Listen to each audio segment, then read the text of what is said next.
G7 leaders willing to step up sanctions against Russia if it fails to cooperate on stabilizing Ukraine. Malu Francisco reports. The G7 summit continues and ends today in Brussels. The leaders from Canada, France, Germany, Italy, Japan, the United Kingdom, the United States, the President of the European Union, and the President of the European Council held their first day of talks yesterday.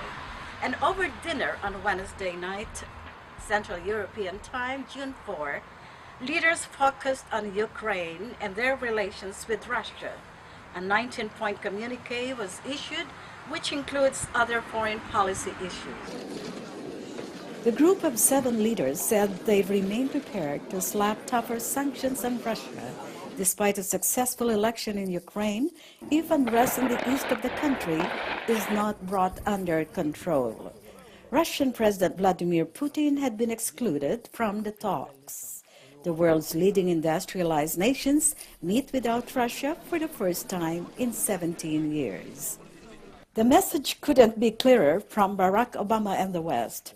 The American president's meeting with Petro Poroshenko was not just a show of support for Ukraine's president-elect, it was also a warning. It's important for the international community to stand solidly behind the efforts of Petro to broker with the Russians a process whereby Russia no longer is financing or supporting or arming separatists on Ukraine's sovereign territory.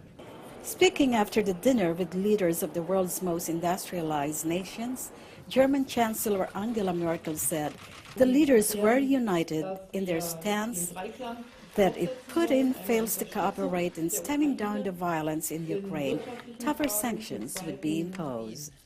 In diesem Zusammenhang haben wir deutlich gemacht, dass wir in unseren Gesprächen mit dem zukünftigen ukrainischen Präsidenten, aber auch in den Treffen mit dem Präsidenten Putin, die es am Rande des Ereignisses in der Normandie geben wird, eine gemeinsame Botschaft aussenden, so wie die G7 auch in den letzten Monaten im Zusammenhang der Ukraine-Situation immer eine geschlossene Position eingenommen haben. Und die heißt, dass es jetzt wichtig ist, dass Russland seinen Beitrag leistet, um die Situation zu stabilisieren und zu deeskalieren.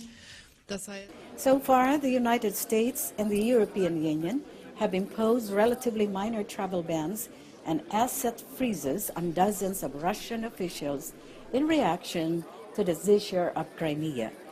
Further steps were threatened if the May 25 elections were affected. However, the elections went smoothly and the new President Petro Poroshenko will be sworn in on Saturday. Russia denies it's behind the revolt in eastern Ukraine, where militias allied to Moscow have seized buildings, attacked Ukrainian troops, and declared independence. Putin has also defended his right to protect Russian-speaking people. While Putin has been cut out of the G7, this is the first meeting without Russia since it joined the club in 1997. Putin will hold face-to-face meetings with German Chancellor Angela Merkel, French President François Hollande, and Britain's David Cameron at the D-Day anniversary gathering in France later this week. On the second day of the G7 summit in Brussels, Thursday, the 5th of June, the leaders will focus on the global economy, energy and climate change, and finally, they will review and reconfirm previous G7 commitments, such as health, food security, and nutrition. From the Netherlands, I'm Marilou Francisco reporting for Eagle News Service.